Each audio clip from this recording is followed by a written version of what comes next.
सिर्फ कागजों पर नहीं चले, वो संक्रियात्मक रूप से निश्चित रूप से धरातल पर आ सके ताकि सभी लोग इसका प्रतिफल अच्छे रूप से पा सके।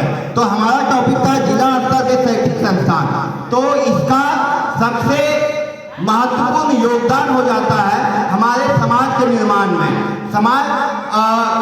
किसी महान लेखक ने कहा था कि बच्चे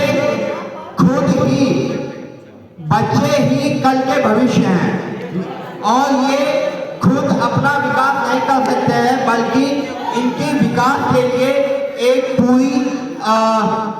पूरा इंफ्रास्ट्रक्चर, पूरा परिवेश देना होता है। तो सबसे पहले आंगनवाड़ी केंद्र आता है, जहाँ पर कि बच्चे को बैठने और संख्यात्मक ज्ञान या अक्षरों को पहचानने का ज्ञान दिया जाता है।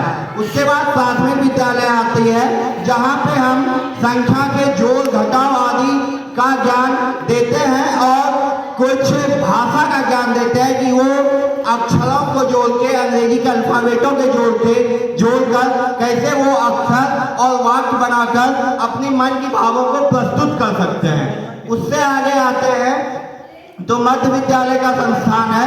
मध्य विद्यालय में बच्चे 10 से 12 साल की उम्र में होते हैं। वहाँ पर उनके साथ उनको जो ज्ञान दिया जाता है, उनका जो पाठ्यक्रम है, उसमें सामाजिक संरचना का भी मिश्रण किया गया है ताकि वो सामाजिक स्थिति को भी समझ सके। समाज में हो रहे बदलाव, चाहे वो राजनीतिक तौर पे हो या वैज्ञानिक तौर पे हो, चाहे शारीरिक रूप से हो, हर स्थिति को समझ सके। उससे ऊपर आते हैं तो उच्च विद्यालय है, जहाँ पर कि हर एक बच्चे अपने पूर्ण रूप से विकसित माने जाते हैं, क्योंकि उच्च विद्यालय के समय में हमारा उम्र 15 से 16 वर्ष होता है, जिस समय कि हम किशोरावस्था के अंतिम पड़ाव में चल रहे होते हैं।